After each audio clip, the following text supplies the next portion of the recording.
Right, I'm going to bury my foot in the throttle, out the junction, national speed limit road, go. 20, 30, 40, 50, 60.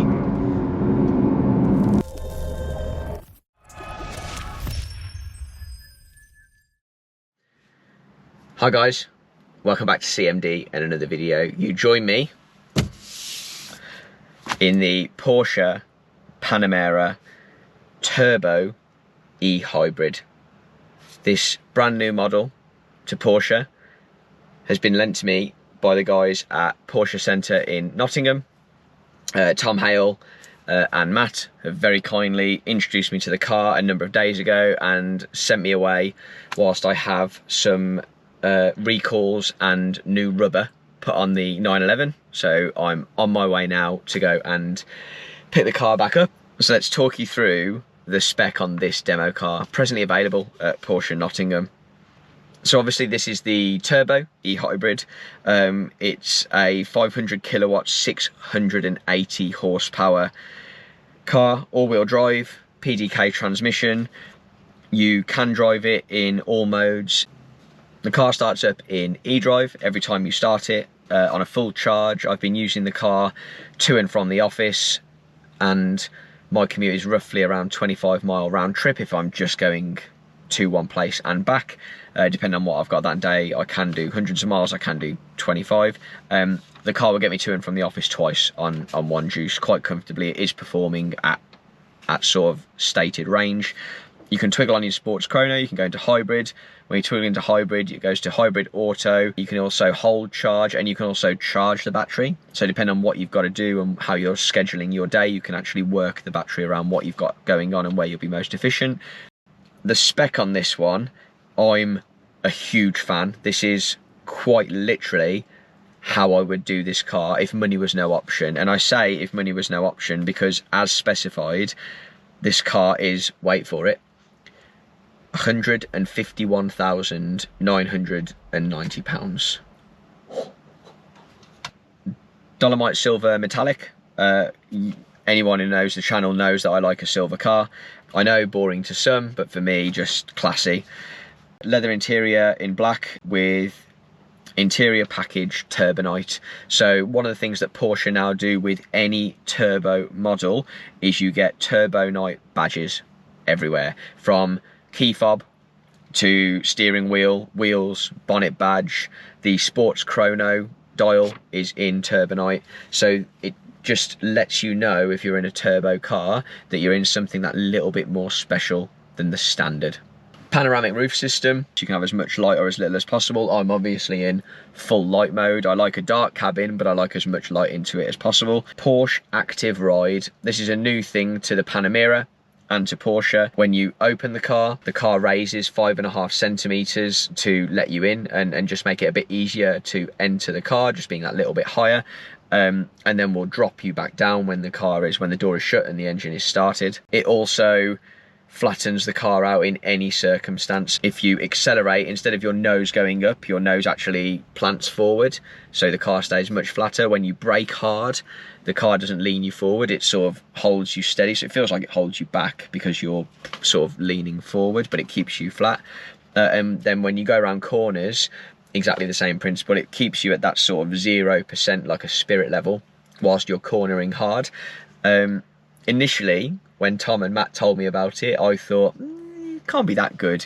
When it was off, this thing was unrecognisable from what I'd been used to for the last few days. It was like a barge that I couldn't control. So that system is very, very good. And the ride in this car, I live on a dirt track lane, and I've driven an awful lot of cars up that lane over the last decade that I've lived there.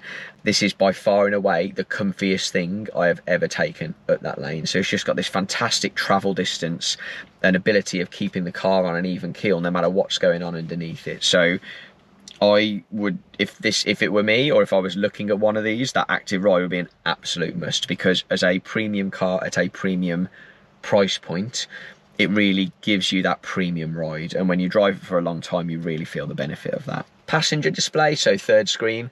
I can't see that from my side, but if you are the passenger, you've got full autonomy. You can watch Netflix. All the technology is in that now.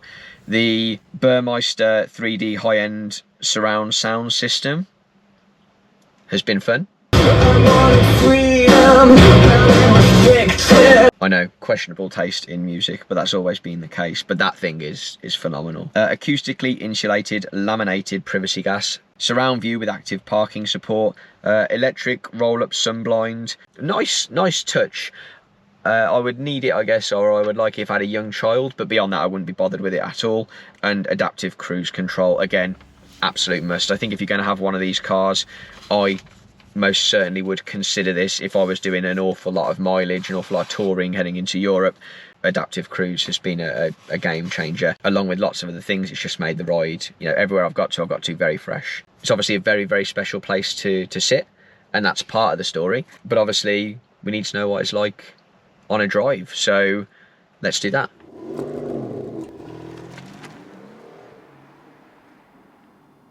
So when we start, the car starts moving into all of my settings. It starts me up in e-power. The gear lever, very much from the Taycan, is now up here, so we drop that into drive. My phone is wireless charging, so I'll just shut that flap because it actually keeps the phone cool at the same time, and we are off. So my nav knows that I'm heading to Porsche Centre Nottingham. I've got 46 miles of range in electric only, but obviously I'll put that into hybrid auto, so now it's going to make me as efficient as possible over that journey. So obviously a large majority of what is in front of me, from my dials to my heads-up display to what is on this screen, is all configurable. I've toggled between a few different settings. I've ended up with the most basic dials in front. You can go very heritage, you can have the 5 dials that you would find in my 911 or a 993. I've gone to 3 at the moment, but I have spent actually a large majority of the time with just 1 dial, which just shows me my speed, the speed limit, and my range, both in petrol and electric. From a usability perspective, as I mentioned earlier, I've used this car now for a good few days. It has been my commuter. I have used it on the motorway, on B-road blasts, on the school run. I've picked up friends, relatives. I've had early mornings, late nights. It has seen the very best and the very worst of me, and so hopefully I'm in a half decent place to let you know what that experience felt like. From a spec perspective, I genuinely wouldn't change anything. If money was no option, this would be me all day long. The turbo is a phenomenal piece of engineering, and it's brutally fast, and I'll show you a little bit more of that in just a moment, but I don't know that I would need the turbo. Based on the numbers this punches out, it moves at a rate that I genuinely actually struggle to comprehend, and that's fantastic when you want to overtake or you're just trying to have a punch. But you know, it could be a good second or two slower and still be deemed a very, very fast car, and for the money, I don't know if I would stretch to it. If money was no object, which, to be fair, if you are considering one of these, arguably it's not, then you would have the turbo just because it's a turbo. New car, new technology, new legislation. The speed limit warning is on every time you start the car. I think what's frustrating is you can sit at sort of 30 and you can just eke into 31 and back down and you start your 3 bongs. You know, all these systems are there to protect us, and I don't condone speeding in any way, shape or form. So it's a good system. It's certainly a lot better than many others that I've tested. It actually knows what the speed limit is 99 times out of 100. You do get the odd moment where it still doesn't know that you've moved into a 60. But I've had that once, so in reality, not really. But if you don't want that on at the moment, I've got to go into a menu to turn that off every single time. And the last thing actually on that note that I don't like, and I am nitpicking, is the high gloss black middle. For me, that could be anything. Great opportunity to put turbonite there, or we've got matte carbon fibre just alongside it. I would avoid the high gloss black. That is it, and you can tell, I'm sure you can, that I'm just nitpicking. That's ridiculous. In the Panamera, we get the Sport chrono dial, drive mode, boost button in the middle, get sport response, so maximum absolutely everything for 20 seconds, and then I can dial between e-power, hybrid, sport, sport plus. I'm going to twist the Sport chrono into sport, so I get sport dampers, car hunkers down, V8 engine kicks in and we can go for a bit of a drive. It's actually got a level of engagement that I wasn't necessarily expecting from it because of its size. And there is no escaping that, as this is a behemoth of a moving piece of metal. However, with that in context, it still goes ridiculously well. Watch this. Let's give it a bit of off the line. Fuck me. I'm gonna have to do that again to just try and give you some context as to how quick that gathers speed, because I think that gathers speed quicker than anything I've ever driven before. Out of a junction, I'm in sport, brake, accelerator, go. Out the junction, 15, 20, 30, 40, 50, I haven't even got my foot to the floor. I'm not doing it justice. Anchors are good. Right, try that again. It's happening so quick, I physically can't talk about it. Right, I'm gonna bury my foot in the throttle, out the junction, national speed limit road, go. 20, 30, 40, 50, 60.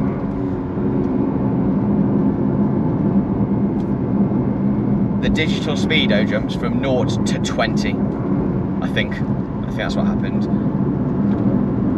my God, this is lose your license fast. And that's just in sport.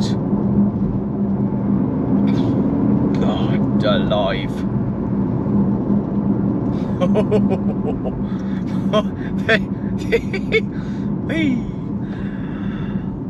You know, when Stuttgart put the word turbo on a car, they do not, I repeat, do not fuck about.